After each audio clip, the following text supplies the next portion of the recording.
Nous avons le 456, Monsieur Petit. Oui, merci Monsieur le Président. Je remets mon masque, excusez-moi. Oui, donc cet amendement va peut-être aussi permettre de rassembler plusieurs idées qui sont sorties ce matin. Je propose par cet amendement que, une fois qu'on aura décidé si c'est sous déclaration renforcée, sous autorisation, mais qu'une fois qu'une famille a fait le choix de mettre son enfant et d'instruire son enfant à la maison, l'enfant soit systématiquement enregistré dans ce qu'on appelle, et que la loi définit, je le rappelle, que la loi définit comme le service numérique et le service d'éducation à distance du ministère de l'Éducation nationale, sous ce statut spécifique. Bien entendu, ce statut serait à construire. Les services avec lesquels j'ai pu travailler comprennent tout à fait. Je voudrais rappeler ici quelque chose. Il y a une confusion qu'on fait beaucoup entre le CNED et le service numérique. On mélange. Voilà. Je l'ai dit tout à l'heure, le travail qui a été fait depuis 3 ans au sein du ministère de l'Éducation nationale, et Monsieur le ministre, je vous ai souvent rendu hommage de cet effort, a aujourd'hui un service numérique et un service de l'éducation à distance qui n'est pas que le CNED. Le CNED est un opérateur, mais il y a d'autres opérateurs. Il y a même dans ce service des choses qui ne sont pas des opérateurs. Je pense à votre direction numérique. Vous avez plusieurs opérateurs. Je ne dis pas dans cet amendement qu'il y aura une inscription obligatoire par les parents au CNED. Je dis simplement qu'à partir du moment où on a une famille repérée par votre ministère et qui a fait ce choix-là, elle doit aller dans un outil qui existe aujourd'hui. Nous répondons ainsi très simplement à la question du rattachement dont nous avons parlé. Monsieur le rapporteur général, je pense que votre amendement est logistiquement très compliqué, l'amendement qui va venir plus tard sur le rattachement. Là, nous avons un outil qui marche, qui fonctionne, qui sait le faire, qui l'a déjà fait. Le rattachement, les allers-retours.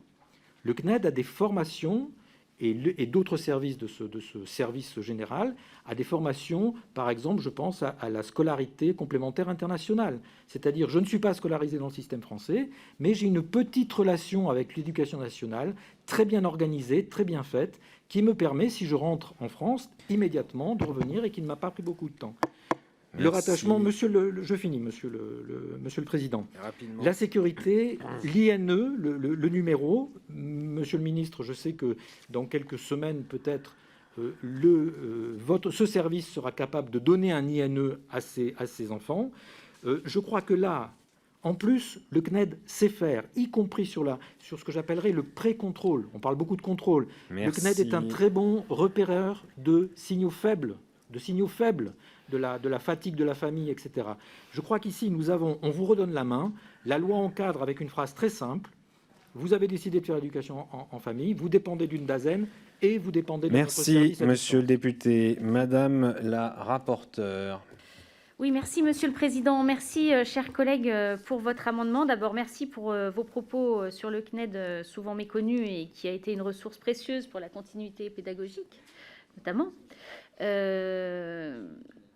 Je comprends que votre amendement, du coup, est en lien avec le sujet du rattachement de l'enfant instruit en famille, et il y a un certain nombre d'amendements qui ont trait à ce rattachement, dont l'un des rapporteurs qui visait plutôt un rattachement à un établissement scolaire en dur, comme je disais tout à l'heure, et non pas, comme vous le proposez, au service public du numérique éducatif et de l'enseignement à distance. Néanmoins, votre amendement est intéressant, il fait réfléchir. Je vous proposerai, parce qu'en l'état, de le retirer pour que nous le retravaillions en lien avec le sujet du rattachement, parce que du coup, l'amendement sur le rattachement à une école, enfin, on ne va pas rattacher 2 fois l'enfant, ou alors il faut qu'on en discute. Voilà. Mon avis, monsieur. Même avis. Monsieur le ministre, même avis. Monsieur Petit. Oui, merci, Madame le rapporteur. Je suis ravi de ces échanges. Je voudrais rappeler, je parle du rattachement, évidemment, mais je crois qu'on règle beaucoup d'autres problèmes. L'INE, la classe, le contrôle, enfin le pré-contrôle. Je crois qu'on fait un certain nombre de choses qui sont intéressantes. Et surtout, je vous le dis, monsieur le ministre, parce que je sais que je suis parfois exigeant avec vos services, donc quand ça va bien, je le dis, nous avons là un outil qui existe et qui sait faire. C'est le spécialiste de ceux qui ne sont pas dans les murs. Et ils le font depuis 50 ans. Donc, utilisons-le. Ne nous cassons pas la tête à inventer un autre tuyau d'orgue, d'un autre système qui va casser la tête au directeur d'école dans je ne sais pas quel village. Utilisons les outils que vous êtes en train de développer et qui marchent bien, j'en témoigne. Merci, monsieur le député. Il est maintenu. Ah, excusez-moi, monsieur le ministre. Juste un mot d'un commentaire. Mais je vais me fixe d'être extrêmement concis à chaque moment de notre après-midi. J'ai pas dit de soirée, mais de notre après-midi. Merci pour ce que vous avez dit. C'est effectivement très, très substantiel et très juste. Plusieurs des éventuelles conséquences de ce que vous avez dit ne sont pas nécessairement législatives. Il faut évidemment l'avoir à l'esprit. D'où l'importance de ce qu'a dit la rapporteure. Ça se travaille. Mais j'adhère à l'esprit de ce que vous venez de dire.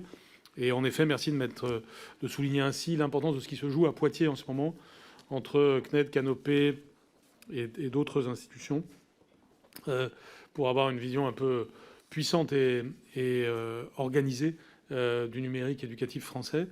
Donc voilà, sans entrer dans plus de détails, j'adhère à l'esprit de votre démarche. Il faut à la fois qu'on en tire les conséquences en articulation avec d'autres propositions qui sont faites sur le rattachement, et discerner ce qui est législatif et ce qui ne l'est pas dans une telle proposition.